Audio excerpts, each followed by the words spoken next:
Hi everybody, and welcome to the fourth webinar of IULM Flow Masterclass series. Thank you for joining us today. My name is Alberto Zanetti, and I am International Mobility Officer at IULM University in Milan. I am proud to be your host for today's masterclass, Issues and Challenges for Strategic Communicators, Key Findings from the ECM 2020. This masterclass is meant to give you a first-hand experience of what it's like being a student in our two-year master's degree in strategic communication. Before introducing the two keynote speakers for today's event, please allow me to briefly explain the format of this masterclass. It's going to be quite an interactive session, so you will be able to drop comments and ask questions in the chat box of YouTube in the right-hand corner of the screen. I will take note of questions together with my colleagues who are also moderating the chat box, and I will ask the questions to the keynote speakers after the masterclass. Please stay with us until the very end of the event, as we will give you useful information on how to become a student at IULM University and how to become part of our world. Now it's time to introduce the two keynote speakers for today. So I'm giving the floor to Professor Stefania Romenti, Director of our two-year master's degree in strategic communication, and Professor Ralph Tench from Leeds Beckett University, who is member and head of the board of directors for UPRERA, the European Public Education Research and Education Association. Thank you again for joining us and enjoy the masterclass. I'll see you later. Thank you. Thank you. Thank you too much, Alberto, for this introduction. And welcome to everybody to this masterclass. I am Stefania Romenti, and I'm responsible for the Master Program in Strategic Communication, which organized this masterclass. And before introducing the guest speaker, Professor Tench, I want just to spend a couple of words about our master program. So I share just a few slides.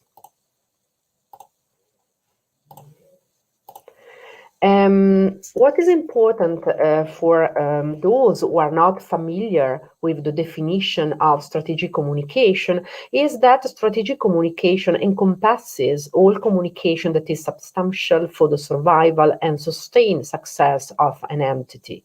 Not only corporations, but also governments, not for-profit organizations, social movements, and so on.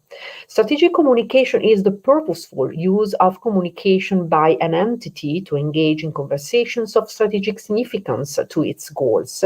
And as we know, communication can play a very distinctive role for the formulation, the revision, but also the implementation of strategies within organizations. So our master program is structured in 2 years. As you can see, also the courses that our students can attend during the 2 years and during the semesters. And as you can see, the first year is more focused on the broad competencies for learning strategy, management, but also digital communication, reputation management, organizational behavior. So during the first year, our students learn more competencies, general competencies about how organizations function in order to implement strategic communication plans. During the second year, our students can attend more specialized courses, such as issues and crisis communication, CSR communication, public affairs, financial communication, and so on. So they can try to go deeper and deeper in discovering the key competencies for becoming strategic communicators. What I wanted to underline to you today is that our master program has 5 main pillars. Obviously, our students learn strategic communication skills to become effective professionals.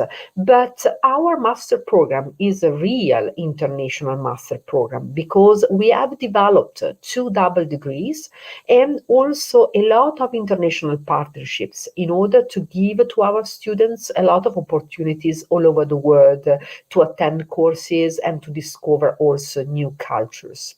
Then we have an advisory board of companies, so of director of communication and of professionals who present to our students case studies, discuss with our students their experiences, and they give to our students also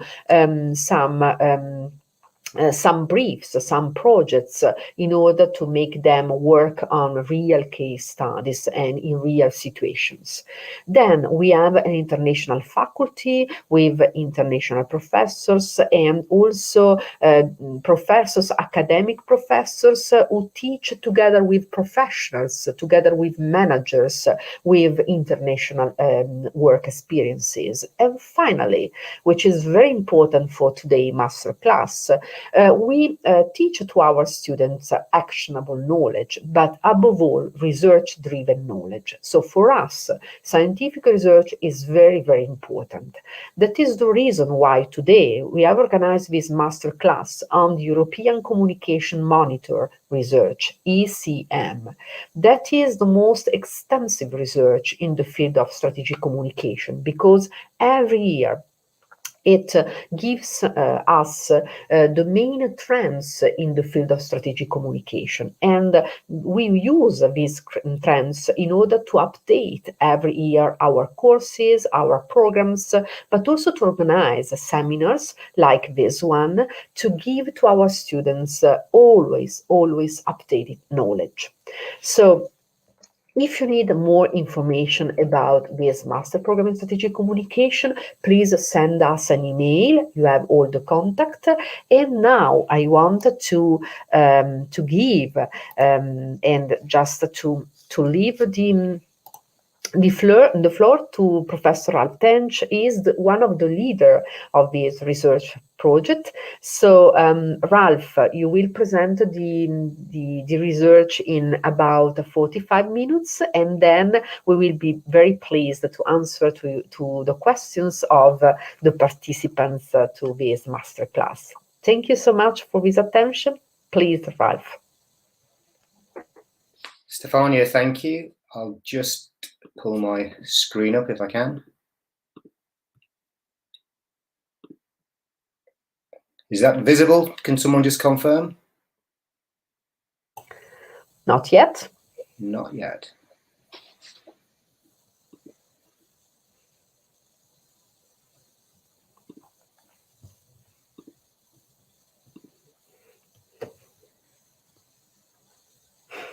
Okay, something is happening. Yeah, but not yet. Yes. You're not yet seeing my screen. If I do so, is that better? Can you now see it? Yes, we can see. Can you see the slides? Sorry, I'm just checking you can see my slides. Yes, we can see it, but Perfect. we see them in a presentation modality. Oh, do you? Okay.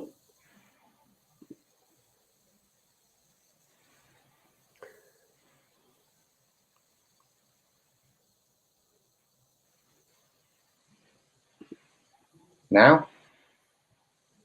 Okay, is that now, better? yeah. Now is better, yes. Perfect. So, sorry for the delay. So hopefully you can see all of the screen. Sorry, thank you, and welcome to this webinar, and a welcome to me from Leeds in the UK. Thank you for the introduction, and it looks a great program. So I know a bit about the program at the university, and I know that our university collaborates with the university as well in the programs that we work on together. So we're long-standing academic colleagues, Stefania and I, but also as universities, we've a long history of working together as well. So today I'm going to talk to you about the European Communication Monitor, as has been said in the introduction. Now, I'll try to explain something about the background. Some of you may or may not know about our project. It's a long-standing project that has been running for 15 years. This is our 15th year of studying communication and strategic communication in Europe. We have every year, this is just a sort of display of some of the reports that we produce every year, going back to 2007. We collect data, which is each year it varies. So there's a consistency to some of the questions that we ask, and then each year we follow different themes, which is what we've done again for the data for 2020. I'm just one of 5 core members of the research team who've been a solid team for the last 15 years. So it's myself, Professor Ansgar Zerfas from the University of Leipzig, Professor Dejan Vercic from the University of Ljubljana in Slovenia, and then Professor Angeles Moreno from Madrid in Spain, and my colleague Pete Verhoeven from the University of Amsterdam as well. And we're supported by also a team of national representatives from every European country that we have academic connections into. So a very strong support network as well of academics who help us to promote and work with the regions in Europe. And every year we conduct this study. We will get a range of responses from between sort of 44 to over 50 countries represented from Europe, depending on each year's distribution and response rates. As I've indicated, this is a unique study in one way because it's a longitudinal study. We've been running it, as I've said, for 15 years now. And also it has a consistency in the instrument that we use. So there's consistency of structure of questions and the methodology is consistent. It has also enabled us to expand the European monitor to the North American monitor, a Asian Pacific monitor, and also a Latin American communication monitor. So for this year, 2020-21, we'll be comparing data with all of those regions to give us a global picture of communication and practice worldwide. Just to give a little bit of a flavour of the kind of framework of how we operate this project. We're interested, obviously, looking at the individual. We're also interested in looking at the organisation itself. We're also then looking at departments, and we're trying to ask, and we can see here how we break this down into the methodological structures of the questions in the instrument and how they link to the hypotheses that we ask in each question. The framework and the structure that we have around the organisation, the department and the individual are actually based upon work that we've done on something called the communication excellence framework. And this is work that we produced at the end of 10 years of collecting data. We did a reflective piece of work around looking at this process and have looked at the way that we are able to identify and synthesize what we call excellence, or in reality, it's high performance. We hesitate to talk about excellence, but we know that it has resonance and people understand what we mean. But essentially, we're looking at how we can identify those organizations that are high performing, the departments that are high performing, and the individuals that are high performing. And we've been able to do this through synthesizing the data that we've done over these past 10 and now 15 years, and the 5 years have contributed to that data. I will talk and summarize a little bit more about this excellence framework at the end of the conversation, so you see perhaps where we're going and how we're trying to understand strategic communication in organizations. As Stefania says, our respondents for this particular survey come not only from businesses, profit organizations, but also from the private sector, the public sector, government, not-for-profit organizations. Here's a brief demographic slide just showing you where our respondents come from and the level of experience. So we tend to break the respondents down according to their role in the organisation, so whether they're the very top of the organisation or whether they're a team member. Similarly, we can identify and look at data cross-sectionally by level of experience and how experienced they are. And we can also look at them, obviously, by other criteria, so geographical location, gender as well. Just to give you a flavour of how we also get a representation, this was the data from this year where we had 44 countries. We tend to group them around Western Europe, Northern Europe, Southern Europe and Eastern Europe, and there are thematics that come out in those regions that make them more similar in the experiences of the practitioners in those areas, and allow for the data to be looked at in clusters and on occasion, but often as well we do it as a holistic piece on top. So it's not necessarily all about clusters. So let's move on to some of the findings. Sorry, just last one on gender and the representation from groups and level of experience.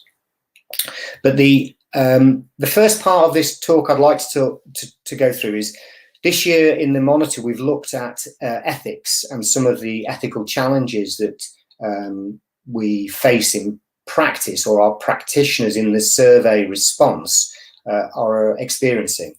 And this theme is perhaps never more relevant than it is now as we face ongoing crises in all of our lives, as we've got probably the greatest global challenge in public health with COVID-19. And this is clearly a transnational issue. No part of the world is unaffected. It's affecting business, it's affecting politics, and all of us in society generally. And on a personal level, never mind in an organisational level, we're all hugely affected by the experiences of COVID and how it's impacting us. But it's also got big implications for communications, and several studies, in fact, on a separate study I've been working on with Stefania and other colleagues, have been looking at the impact of COVID-19 in communication with initially a three country study of the UK, Italy and Spain, which we've also expanded. And it's a theme that I think will continue to be explored over the next 12 months and more. But for communication practitioners, this period, offers clear challenges, and it's representing for us ethical topics that I think bring our practice back into sharper focus. We've seen it certainly in the UK with some of the challenges for public health communicators, but more importantly, I think also in the way that our politicians have or have not coped well in communication terms, in terms of COVID-19 and public confidence. But the role of all of this is also how organisations and corporates are themselves managing their employees, their customers in what is a global pandemic. And so, in other words, on behalf of all of these types of organisations, including universities, actually, we've been faced with some really stark challenges to our stakeholders. In that instance, our students. How do we deliver the same service when we are not able to be face-to-face as now? I would prefer, if it were possible, to be meeting everybody in person and then having conversations afterwards. But we're now doing it in this format, which is, for many of us, is both familiar and alien, particularly when it comes to large lectures or talks. So we're going to now just look at some of these challenges that we've faced and have experienced from the outset. Now, the data we have here is quite interesting because it's from 2020 data, but the majority of this was collected just as the world was going into this crisis. So it's interesting that we're going to talk about ethical challenges, but COVID-19 itself does not emerge in this data set. What we have is the experiences of people who are facing them, which is in a way quite good, because it's almost a precursor to what maybe then responses that we will get in the next iteration of this study, which will be going forward in a few months' time, actually, for 2021. But we can see here that almost every second practitioner, so 47%, 6.5%, has experienced several ethical challenges in their day-to-day work over the last 12 months. And one of the benefits of a longitudinal study like the ECM is that we can then reflect and go back in time and see how things have changed. So we can also see that there's been increased ethical pressure and responsibility falling on practitioners over the last 8 years since we've asked this question. And when we look back and compare with 2012, we can see that the regularity of moral hazards and the overall share of affecting communication has in fact grown. So I see that we are, as a collective, therefore, seeing and experiencing more of these challenges. And it's worth pointing out that not all practitioners experience ethical challenges equally. The highest proportion of practitioners without any ethical challenges can be found in the Nordic countries, as well as Belgium and Germany, whereas there are several ethical challenges were most often reported by practitioners in Portugal and Poland. You can also see how highlighted here, I've just pointed out the comparative of challenges that are similar really between Italy, UK and Germany as three of the kind of countries that we can often see comparisons with the bigger market economies. But what can we do when we are faced with increased ethical challenges? You know, how do we respond, and what tools are there for us to be able to respond to these challenges? And the resources that are available essentially are different codes of practice. We, as practitioners, many of us are members of professional associations or represented by those associations. And if we start at the kind of macro perspective of professional practice of communication practitioners, then we turn to sort of codes of ethics and codes of conduct from our national associations or international associations. And one of the well-known ones is the Code of Athens that some of you may have heard about. And for many of us, we only really experience or exposed to these guidelines or the codes themselves when we are, like you potentially are, studying on programs, either through a professional association or on a diploma or on a undergraduate or a postgraduate degree course. But the real problems can be whether these codes themselves relate to the reality of the day-to-day experience of practitioners. In other words, are they applicable in practice? And from our sample, we find that the majority, so 57.5% of respondents, as you can see here, do see the codes as important when it comes to dealing with ethical issues. And when faced with a problem, 3 out of 4, so 76.5%, turn to and rely on these ethical guidelines at the meso level. But when it comes to navigating ethical dilemmas, a majority, perhaps surprisingly, turn to their own resources or turn to themselves. They rely on their own personal values, the beliefs, for example, those based on family tradition or experience, possibly on education or even religion. In other words, they're resorting to input at that very personal micro level, but not necessarily, you know, taking heed of the bigger macro perspective of the profession.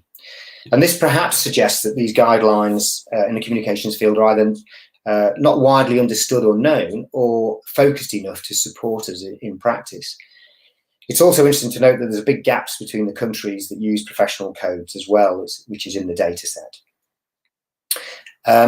Also, we find there's some interesting differences between gender, and female practitioners are in fact more likely to use professional codes from the professional bodies, as well as those from their organisation when you compare them with their male counterparts. But then we also find that men actually report more than women. So they're actually reporting more challenges, but they're not as well resourced maybe in how they use or are supported by principles and guidelines. When we consider where these challenges are coming from, the picture is changing here, and clearly in our contemporary communications environment, you know, we've got digital and data, big data, digital and social media all around. and also the effects that brings on things like influencers and others who can affect our brand or our communication for our organizations. And all of these, while they're not entirely new, they are less embedded in many organizations or institutionalized in those organizations. And more importantly, they're not actually probably even cited in many of the codes of conduct when they were written, and are therefore slightly out of date when you compare them to the references to sort of traditional media or advertising. And one of the standout results here is that 67.6% of our respondents state that using bots to generate feedback and follow us on social media is for them an ethical challenge.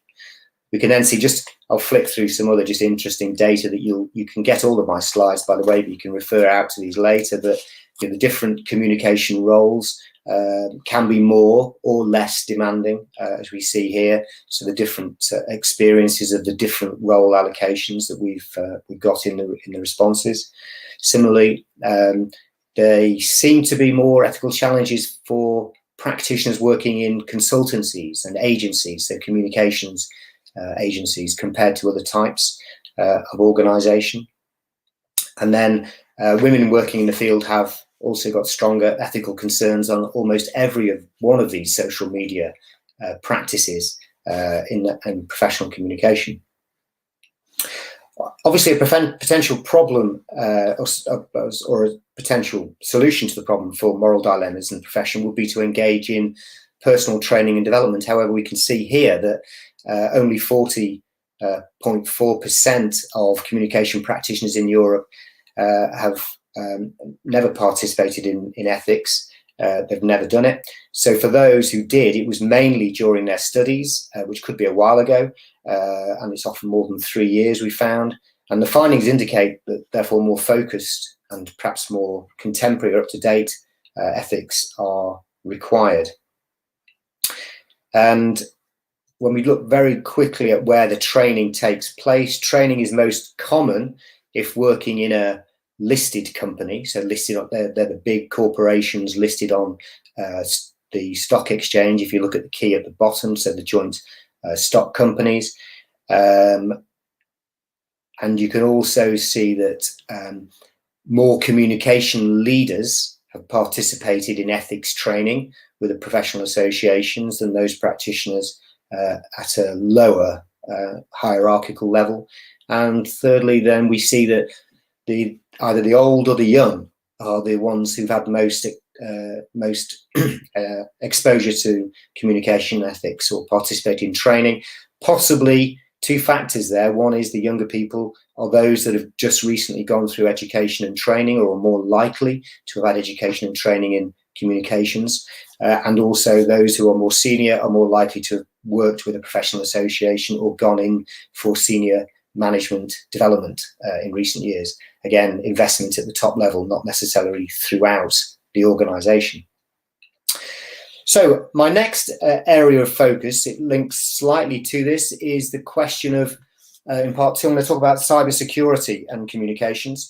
Now, we're all more reliant on the internet and digital comms in all of our working lives.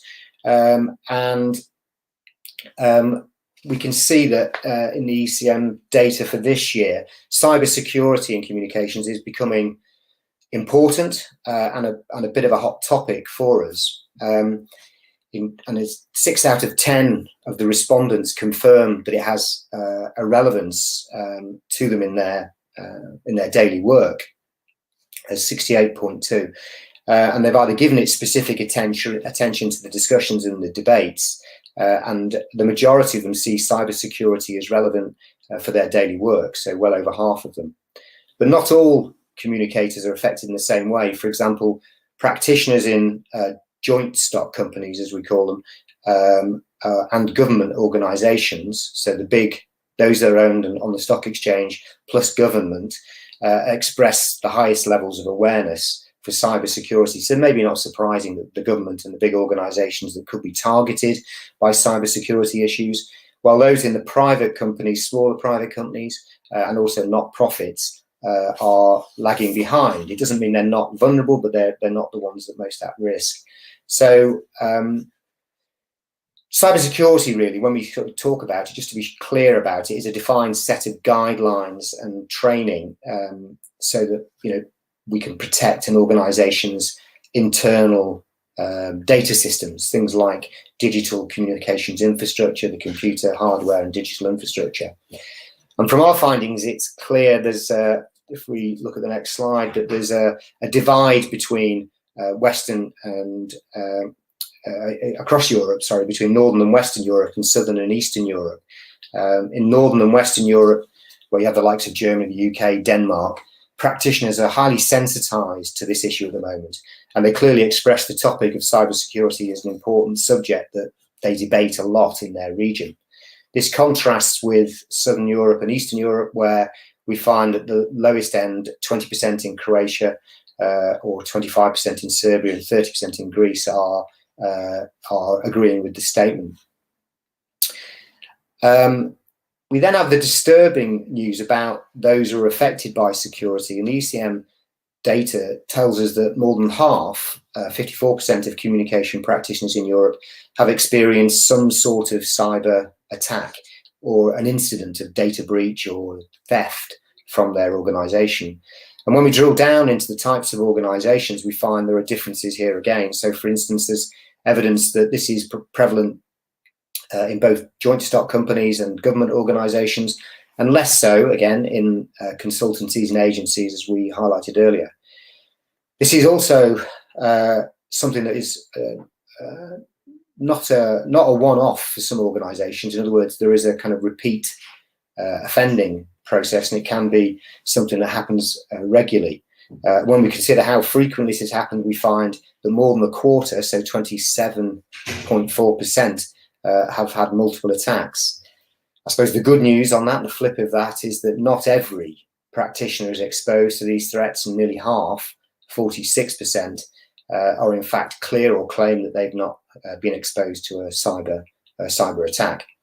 When we look outside communications and into the business more broadly, we can see some interesting and relevant trends. For example, business consultancy Accenture reported in 2019 that training employees to think and act with security in mind is probably the most underfunded activity in cybersecurity budgets. And we would argue from this year's results here at the ECM that this equally applies to organisations and those people who represent them through communications. You know, it's grossly underfunded. And as we've seen, nearly half of the professionals are often involved in handling cybersecurity issues and crises, but nearly a third of them are also addressing cybersecurity in the internal environment of the internal comms. The major concerns for departments and agencies are that cyber criminals could hit them in multiple ways. For example, they could hack their website or their social media accounts, close down their digital infrastructure, and to a lesser degree, steal either sensitive data about either their customers, their stakeholders, or their own employees or staff, or potentially leak information externally. Despite the high personal engagement, over a quarter of the respondents are involved in employee cybersecurity education at 26%, but even less in developing cybersecurity guidelines. So this is the gap. And this is despite the reality that 9 out of 10 cybersecurity issues actually come from human error or human behavior, and they're not actually breaches from the IT. So it's our mistakes that cause these problems. So the training is important. And what does this say about the practice and perhaps the planning for the future of the practice and with regards to cybersecurity? Well, one observation would be that increasing cybersecurity literacy through education and implementing cybersecurity technology would be both a priority issues for the profession and the development of the profession of communicators right across Europe as an opportunity.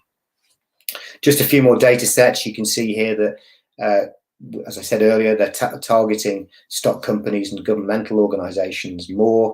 And we can also see, again, just to highlight the Italian perspective, that the rates are actually quite a large number have not been done at all when compared to other regions of Europe. So perhaps Italy's not as vulnerable at the moment. Maybe that's a lag in time, I don't know, but it's quite interesting just to take a look at. So my next section of focus is going to be on the third bit, which will bring me to the third area of the findings of this year's survey, towards competency. Now, competency means the capability, the skills and the knowledge that individuals have to do the role that they do. So we often ask in the Communication Monitor about how competent are the communication practitioners in Europe? What skills do they currently have? What competencies are they lacking or need to develop? So it's a perennial topic of interest for practitioners, and we asked it again this year, and it's really useful. I always think when I'm back at my university talking to program leaders and courses, because this helps us to think about what we put into our programs of study as well, and how to develop the most competent practitioners who can ultimately get jobs, because that's the intention for many of our students who aren't going on to further study again. So the first things to look at, we can look at competency development, and it does seem that competencies, as I've said, continue to be important for practice. And almost half of our respondents, 43.3, agree that they are very much discussed in their national context, in their country, and in their organisations. And most practitioners believe in the need for ongoing personal development and constant improvement when it comes to their personal knowledge and skills. And as with other themes within the monitor, there are differences of how the competencies are seen and addressed. In this data, we found that the importance of building competencies varies by experience. In other words, how long someone's been working in the practice, or their hierarchical level, their seniority at which they operate, as well as organisational and geographical location in Europe. They all have a bearing. And experienced professionals, for example, claim to have a bit of wisdom and knowledge and aware of the need to develop competencies, but this contrasts with the responses from the 20-year-old practitioner group, where a quarter of this age group report only little or moderate need for them to engage in further personal or competence development. The awareness is also strongest. We see sort of gaps, but the awareness we've identified is strongest in Western and Northern Europe. But there are some contradictions and discrepancies between what is perceived to be important, so the perceived importance, and the current qualification levels of individuals. For example, 68.5% here you can see report that technological competence, they have technical competence is important, but only 50%, 50.6, report a highly developed competence in the area. So these kind of discrepancies, which emphasize this kind of gap between knowledge and need. And if we then looking at data handling, and sort of despite the sort of data handling being an important skill, and we've talked about that a little bit already for communication, there's a lack of data competence across nearly all levels. And perhaps a worrying finding here is that half of communicators in Europe are in fact underskilled in this key area. And there are a range of things we can think about here. Firstly, communication leaders claim to be skilled in business and management and communication skills, and their capabilities are higher than those of their subordinates and direct reports. We then have the reinforcement of the common perception that, or the cliche, that age differences are inevitable when it comes to technology. In other words, older people like me are less technical. I proved that a little earlier, and younger people are more competent. And as well as age, we also find differences in responses between men and women, with female practitioners confident in their communication skills and their management competencies, while male practitioners rate their business and technology significantly higher. So just a more quick data slide on differences between age and related to specific competencies. So on technology and data and management competencies. and again, lagging behind. You can see the differences in lagging behind in skills. And then we have on our believe that they're most practices believe it's their own responsibility. So when we actually ask them who is responsible for doing this, is it the organisation? Is it their superiors? They actually see this as being their own responsibility to make sure they develop. What is then interesting to look at when we actually drill down is to how much time people are spending in training and development, and the overall training average is 19 days. That is differentiated across the different areas. What is interesting is that agencies appear to do more than some of the others, and to some degree that is quite surprising, but the investment is there, but they seem to do more. And also we find that the younger age group invest more of their own time, so they are willing to actually invest their own time outside of work. So they may not get it invested to them or in them by the work employer, but they'll do stuff for themselves outside of that work environment. And here's the sort of some of the breaking news that closing this gap that I've identified already between how much time practitioners spend on education and development. We found some interesting observations here. The good news is that across Europe, communication professionals have completed, as I've said, an average of 19 days. Perhaps a surprising fact is that 10 of those, as I've indicated, take place in the practitioner's own free time, so at the weekend, probably over evenings, that kind of thing. And there are differences between employment or employer types. So personal development time is greatest for those in the consultancies, as we've said, but lowest among those working in PLCs and the stock companies, which to some degree for many of us is a surprise, because they're normally the more well-resourced in other parts of practice. They normally have more budget, so it's surprising. We also found differences in age groups, as I've said, and the differences in the older cohorts, with practitioners in the critical management period of 40 to 49 age group are much less engaged, and their time investment in personal development drops from the others. So that's quite interesting. So practitioners do in the main seem to be taking ownership of their training, is where we get, but there is a clear gap running between them. So I'm going to start to draw to a conclusion by, they were the three fundamental areas I wanted to talk about today, ethics, cybersecurity, and then competency and skills. But I'm going to bring us back to the characteristics of excellence and excellent communication departments that I touched on at the start. And return just to this concept of excellence. I think it's quite a nice way to pull together what we're finding and how we see synergies between the findings in these very particular areas and how they actually correlate with identifying the high-performing organisations, the high-performing communication departments, and ultimately the higher and high-performing individuals.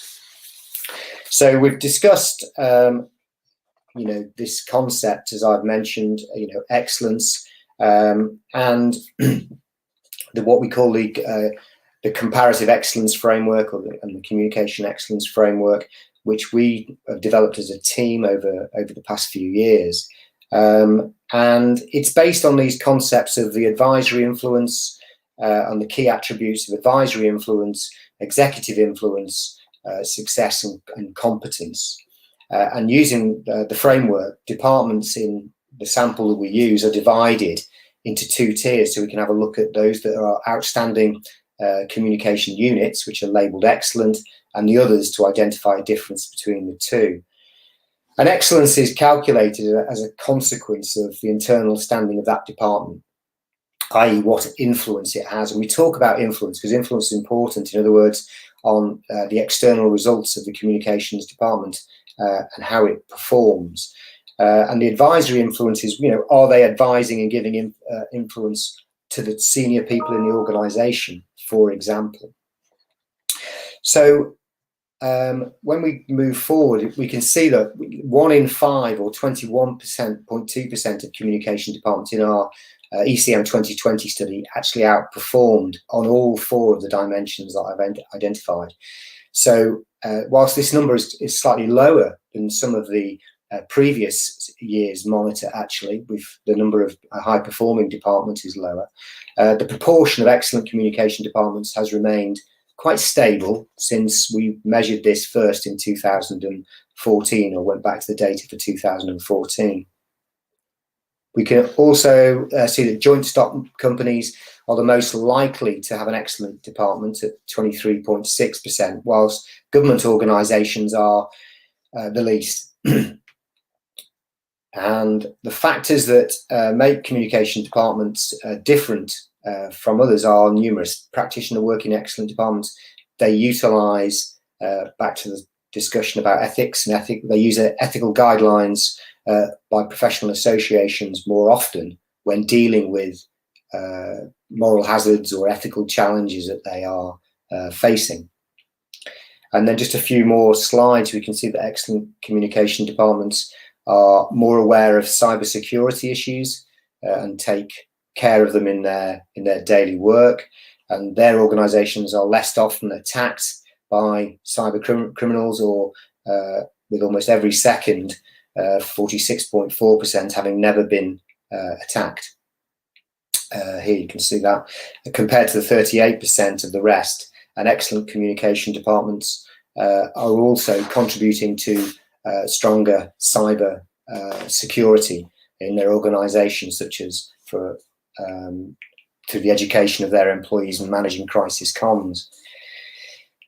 My last 2 slides. So practitioners also report fewer problems with gender inequalities when they're in excellent departments, and a trend that we've managed to monitor again back to 2014, when a higher level of gender equality in organisational departments was first identified and detected. So it's something that we've continued to track and have identified that it is a consistent metric.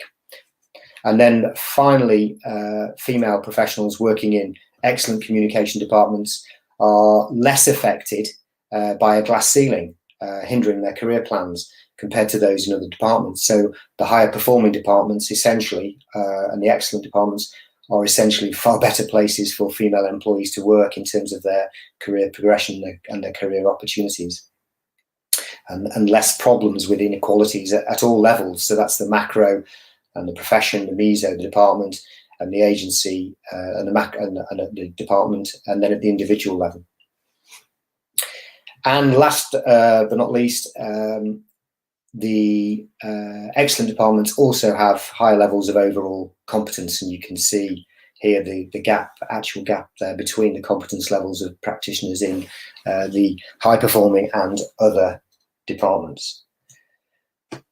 I think I've probably taken all of my time up there, so I hope I haven't gone too deep and too long with my slides. I have all of these slides to share as well. Please, they can come via Stefania if they're requested. But I will stop there and open the floor. If there are any questions and any clarification, please feel free to come and ask me. Okay, thank you, Ralph. Thank you so much. We wait for questions. Probably Alberto is ready to Yes, read I am. them. I'm back. First of all, thank you very much for this masterclass. We had a huge engagement, I have to say, on YouTube. I was monitoring the chat and was moderating the conversation. I have a question coming from a member of the audience. Question coming from Mr. Risha, and he is asking, during the pandemic, what were the main issues of strategic communications in Europe, and what are the best solutions to this problem according to your experience? Yeah, that's an interesting question. It's not something, as I've said, that we've studied through the European Communication Monitor, so I can't answer it with empirical data from this study. We have, as I've touched upon, been looking at communications in different countries during the COVID crisis. To me, I think what we found and the most emerging problems that are in different countries, but almost all countries, has been the level of trust in government communication and the trust in the providers of that government communication. So certainly the UK findings really found that trust in government declined and was lacking, and a lack of transparency about information, despite repeatedly being on the news channels every day. The sources of trust appeared to come, and it's been perhaps played out longer through the outcome of the COVID pandemic, where we've seen the specialists, the experts, the scientists, they are the ones that actually generated greater levels of trust. So I think there's something to learn, because I think certainly from the UK experiences, we had government officials who were very much trying to use experts to provide support, but the problem was they weren't then often behaving in a way that was endorsing of what the experts were saying.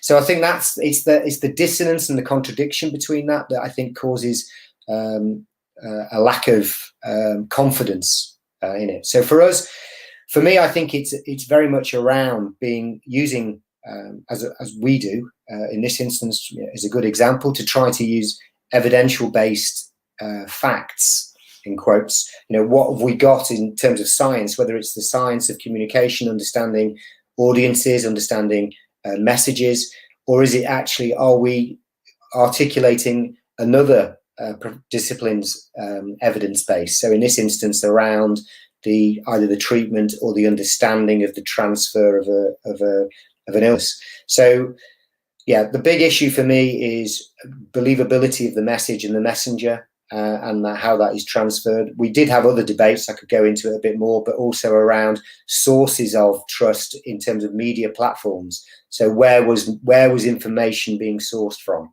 and how trustworthy was that information?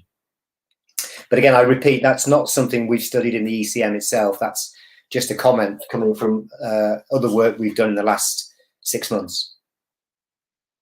Yes, I agree completely with Ralph. And if I just have a comment, the trust will be very, very crucial for the campaign of vaccination campaign. So it's I start to see a lot of comments about the dangers of these vaccines, and a lot of problems about. So I think that also the fact that messages about the vaccination campaign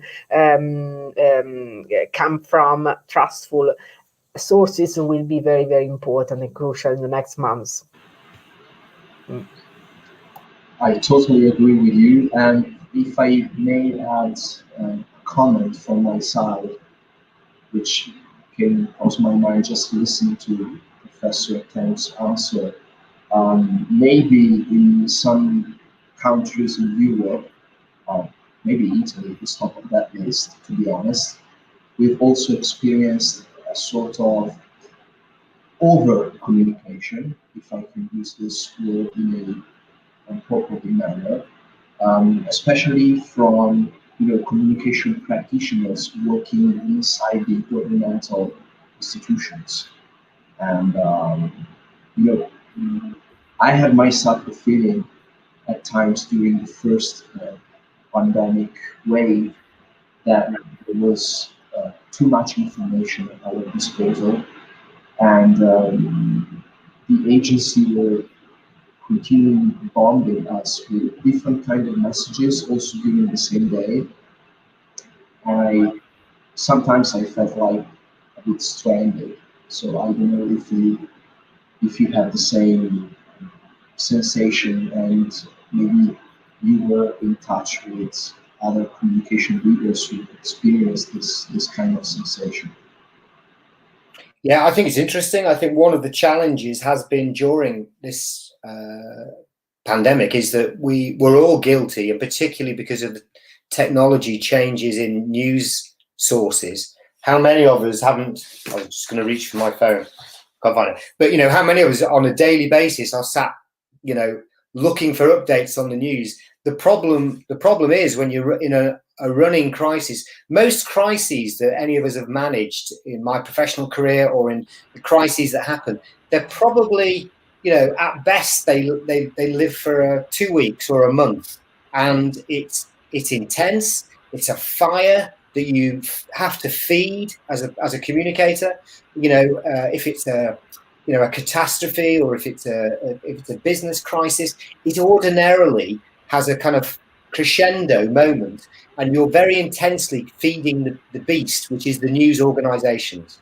The problem we have with this particular pandemic crisis is it is the biggest one any of us have come across, but it's been going every single day for now. We're going into, nearly into 12 months. Very shortly, we'll be moving towards 12 months once we get into sort of January, February, where this was starting to become a conversation for anyone who's involved in either public health or strategic health at governmental level. They knew of this in January, February. It had already been discussed.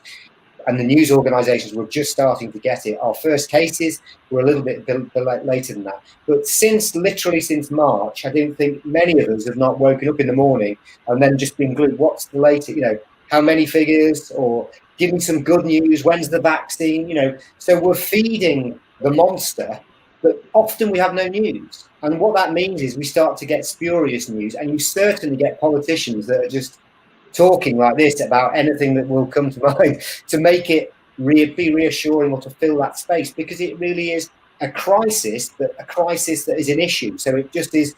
It's a long-running, continual crisis, and it's hard to keep that level of information when actually there's probably not a great deal other than bad news, which just keeps coming out. So it's interesting. Your comment is an interesting one, and I think it has meant that at times we've allowed the news space to be filled with not disinformation necessarily, or in some parts of the world, clearly disinformation has been going out, which is another huge threat to the messaging, is that we allow or do permit elements of confusion to a concept or an issue to come through.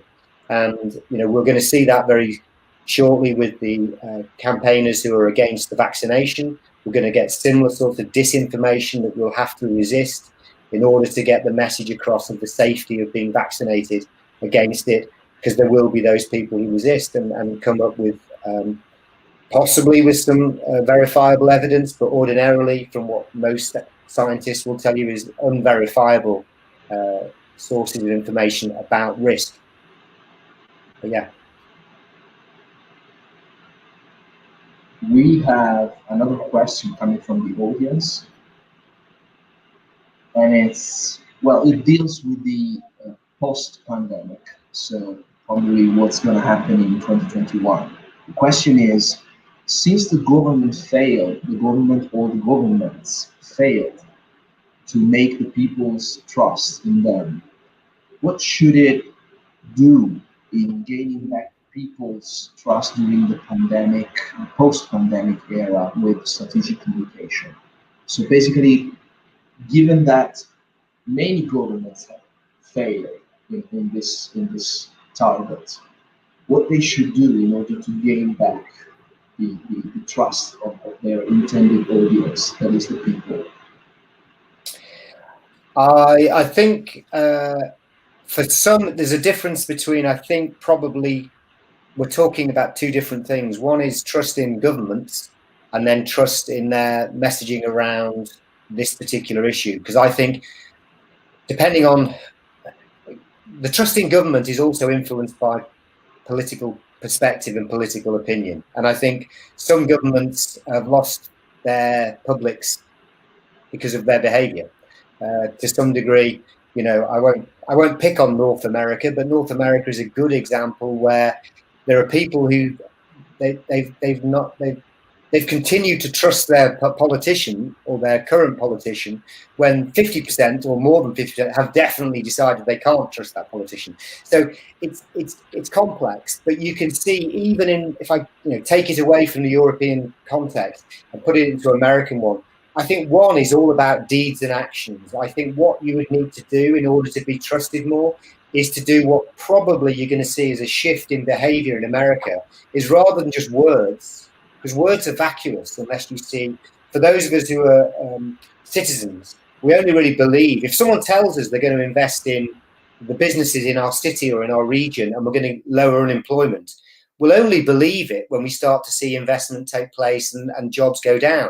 So the same is true with the pandemic. I think until we start to see behavior and action, I think in North America, where you've had one president who was very ambivalent to getting engaged and involved, you're going to see a very different behavior, I think, from the next president, if he's confirmed, whereby he is going to obviously put on the ground a lot more trust and faith in the institutions of science and health. So they will be vaccinating, they will be going into the community to make a difference. And I think that's probably what I would say is what's required by most governments, is to give reassurance that what they're doing is going to make a difference and try to show evidence of that making a difference. And I think the obvious examples will be when, if and how vaccinations work and start to take place. I think citizens will become more confident about their medical advisors and therefore the government, because the two are slightly inextricably linked. I don't know if it's the same in Italy now, but it's certainly in most countries. The government has got health advisor, and they're very much connected. They are connected, but sometimes there's a difference of how they're perceived. Certainly in the UK, the health experts and the medical experts are trusted and believed, but the politicians deliver the message. And in some ways, you would be better to leave the politicians out of it and use the health advisors, because that's what's recently happened in Britain a little bit, is that the dial has moved very much more towards one or two individuals who the population and the public clearly find have more trust in than they do necessarily the sort of political voices.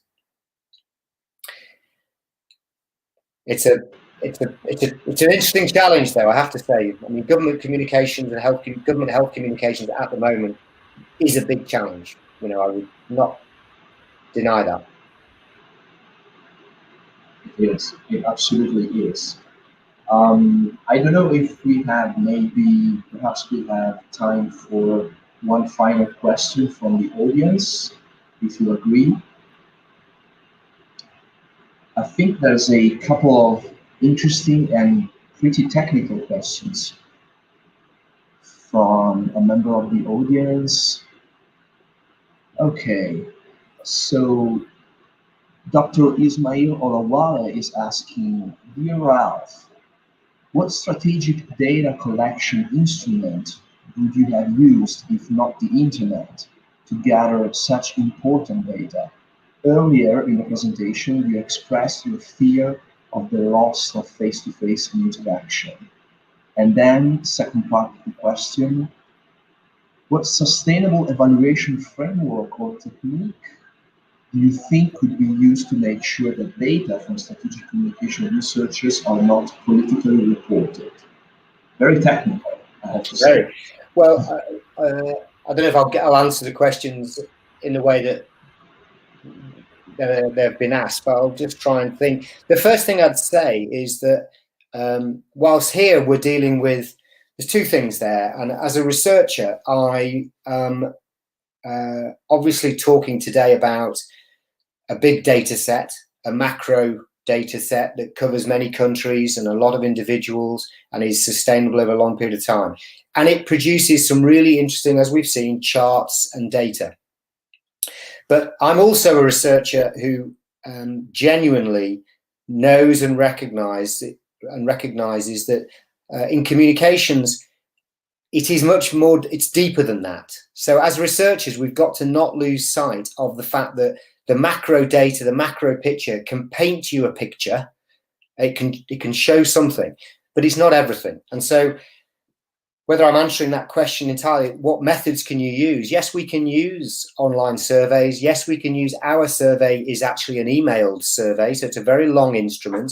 It's sent out directly for people to respond on the web, but it's a kind of, or it's an emailed survey, but it's a web survey. And, you know, it produces data, but at the same time, some of the richest research that I will do, and I've done some work in this format with Stefania as well, where we've done both data collection and also interviews, is then ultimately talking to people, is actually having a dialogue to get greater insights. And of course, that can be, this is where I come back to my opening comment on the lack of interpersonal interaction at the moment. We can do that, of course, in this type of forum, but there's also no greater way of understanding another person and getting a feel for them by having to sit with them and talk to them in situation.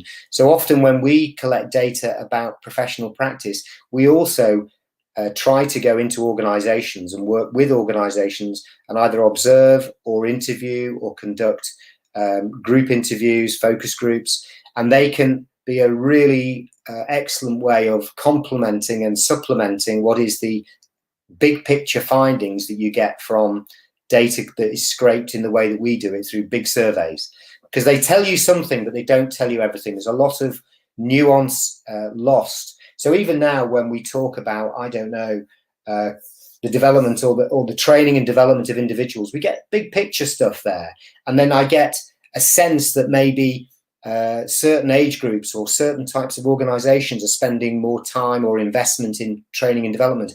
But the only way to really test that is to go into organizations and find out, because we're getting a response from a corporate organization or an individual representing it. But if we go into the organization, the picture may be much more nuanced than that. So I'm a kind of, I'm a bit split on research method in terms of I'm a big fan of the big data picture, but I'm also very much interested in knowing more on an interpersonal level and getting depth and feeling from actual case or exposure, case studies and exposure to organizations. So doing the two together, I think, is the richest way of understanding organizations.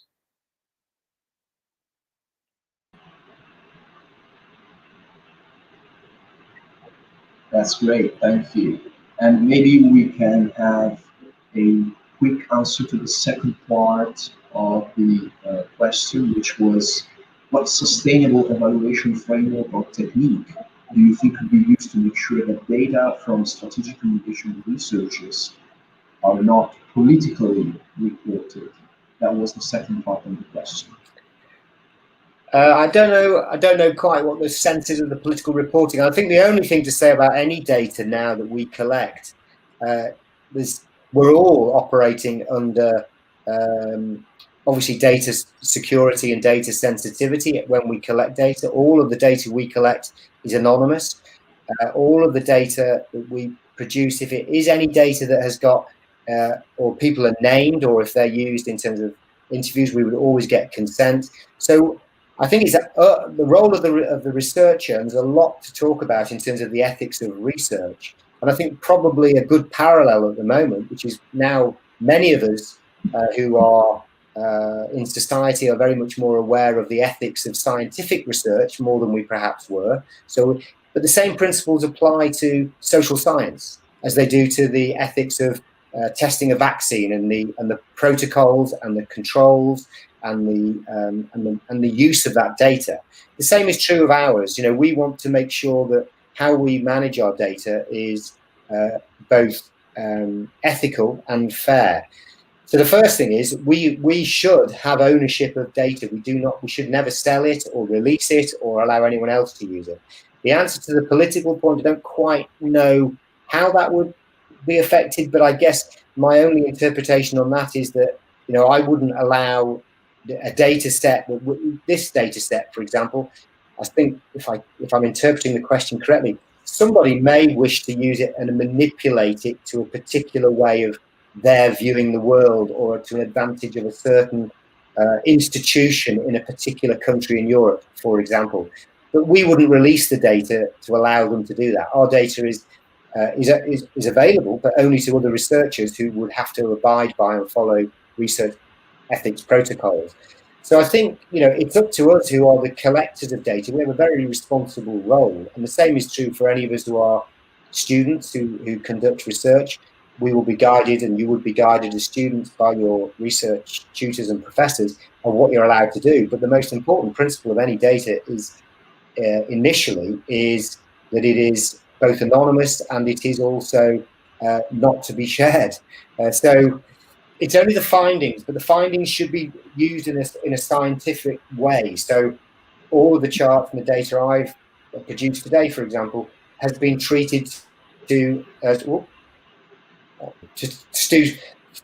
use of statistical analysis and techniques, which are the ones that will allow us to use the data and to talk about the data. We haven't just made it up. We've used instruments and tools and methods that people come back to and can look at. So it's this long answer, but the first thing is how you structure your research is also important to how the quality of that work is, and then also its availability in terms of being ever taken out of context or used in a way it shouldn't be used. But that's up to the researcher to control that. Right.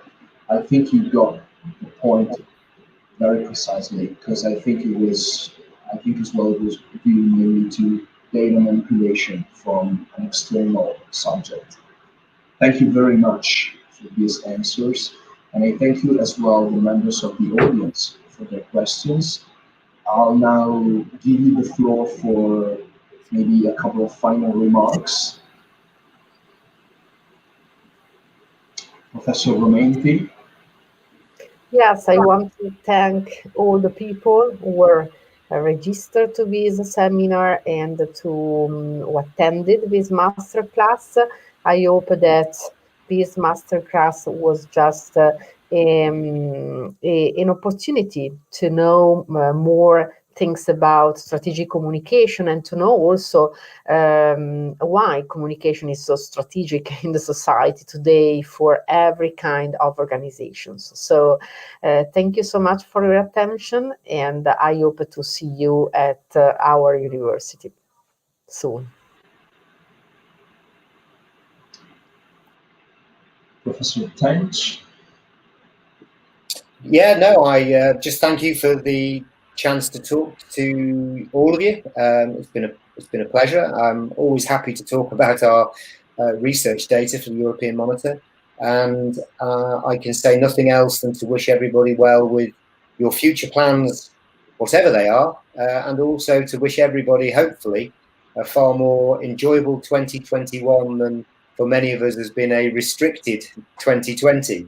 So I think it's best wishes for a future of 2021, but also for any celebrations you care to take during your Christmas period as well. So thank you for having me, and again, I'm very happy to be contacted for the slides, or through the university to be contacted for the slides and any follow-up. So it's been nice to have the chance to speak to everybody.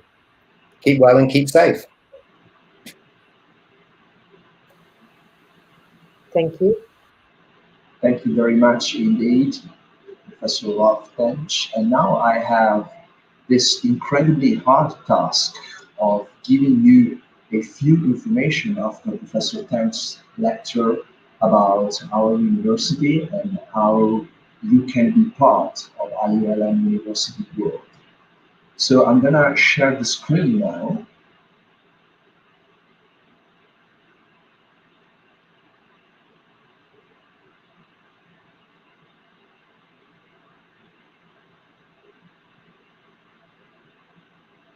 I hope you can see the screen.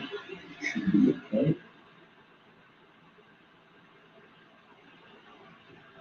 So I'm going to give you a few information about IULM University in Milan and how to become a student of our university if you're interested in our 2-year master's degree in strategic communication, for example.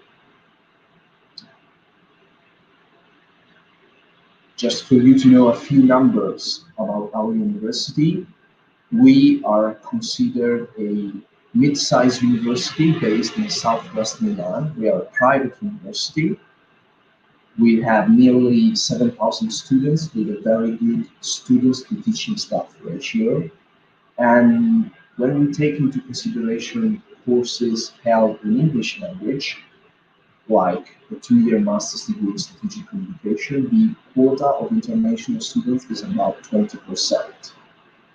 So we are a very international university. As you can see on screen, we were ranked #1 in Italy and #4 in the European Union for engagement of the teaching staff, according to Times Higher Education Teaching Ranking. And we are ranked #3 in Italy among private mid-sized universities, according to the Censis National University Rankings in 2020. Now, let's have a look at our academic offer. As you can see, we have a wide choice of bachelor's degree. We have one course completely taught in English, that is Corporate Communication and Public Relations, and 6 courses held in Italian language at undergraduate level. Of course, the highlight of today's masterclass was the master's degree in strategic communication, which is one of our 2 master's degrees entirely taught in English at IULM. The other one is hospitality and tourist management. We also offer 4 courses delivered in Italian language, which are like the natural continuation of the bachelor's degree that we offer. We have a master's degree in specialized translation and conference interpreting. Then we offer a master's degree in television, cinema, and new media, and a master's degree in marketing, consumption, and communication. Last but not least, our master program in art, valorization, and market. Now, as it was highlighted before the masterclass, strategic communication is a truly unique program, which is always up to date. It's a 2-year master program with 120 ECTS, and I will just stop on these 5 key facts about the master's degree again. So the fact that students will be able to gather and obtain strategic communication skills, effective strategic communication skills. This course is also organized according to a completely different scheme if compared to other courses in the Italian higher education system, because it's practice first and then theory. So it's actually the other way around as the traditional higher education schemes. We have a truly international faculty, not only because of the members of the faculty themselves, but also because we offer a number of partnerships with international universities. And I would like to stress again the presence of an advisory board, which is really a unique case in Italy. An advisory board able to revise every year the content and the targets of this 2-year master's degree. And as a matter of fact, as you can see from this slide, the members of the advisory board come from the top companies, both in the Italian landscape and in the international landscape, as you can see.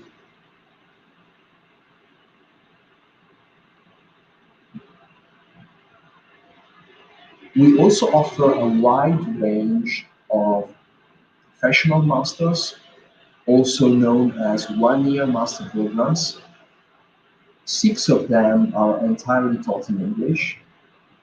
We have a 1-year program in communication for international relations. Then we have international communication, a 1-year program in international tourism and hospitality, a new program in game design, a program in international marketing and sales communication, which is also accepted, and the latest addition, a program in museology, new media, and museum communication, which is held online and it is also accepted.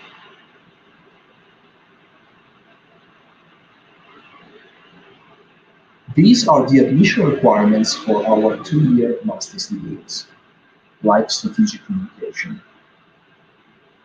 Prospective students need to have a bachelor's degree in a field related to the chosen program. So there must be a common ground, there must be a number of selected subjects which are in common with the bachelor program. Students are also requested to show a language proficiency certificate in English or in Italian, if the course is held in Italian language. And good knowledge of topics related to the chosen program are highly recommended, as well as motivation. The whole admission process is practically seamless, very, very easy and quick. Students interested just need to submit qualifications at apply.iulm.it, and if eligible for the program, they will take the admission test, which can also be administered online from distance.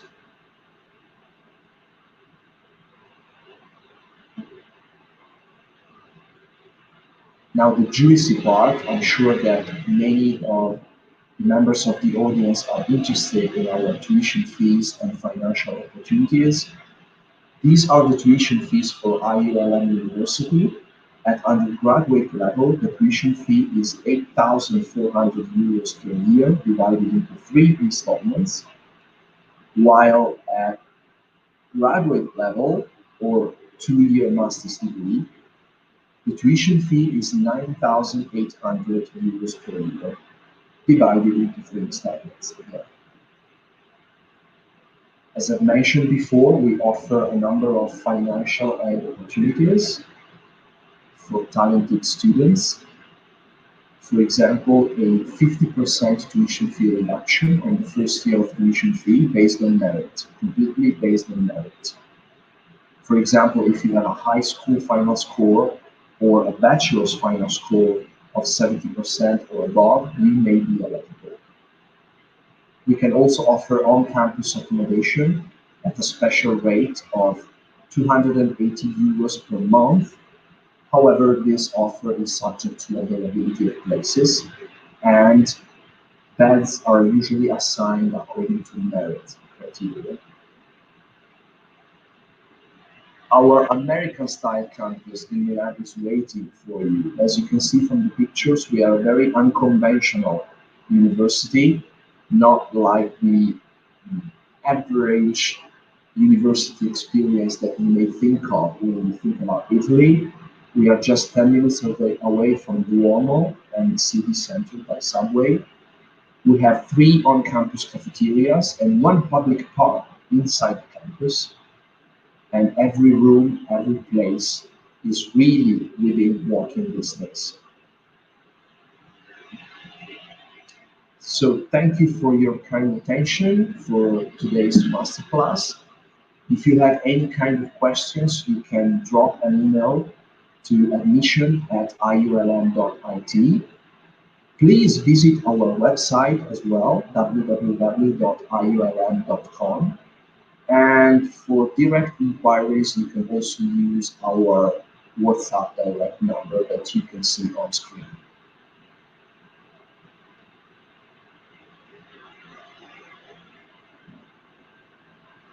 So this was the end of my very, very brief presentation.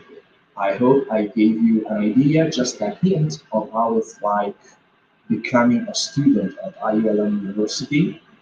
On behalf of the entire international admission and international mobility staff at IULM, I thank you again for joining us today for this masterclass. Thank you for the interaction and for the engagement in the chat box on YouTube. Feel free to contact us if you have any other questions. And please remember that this entire masterclass will be available on our YouTube channel starting from tomorrow and for the next few months. So you will be able to see the masterclass again if you want to.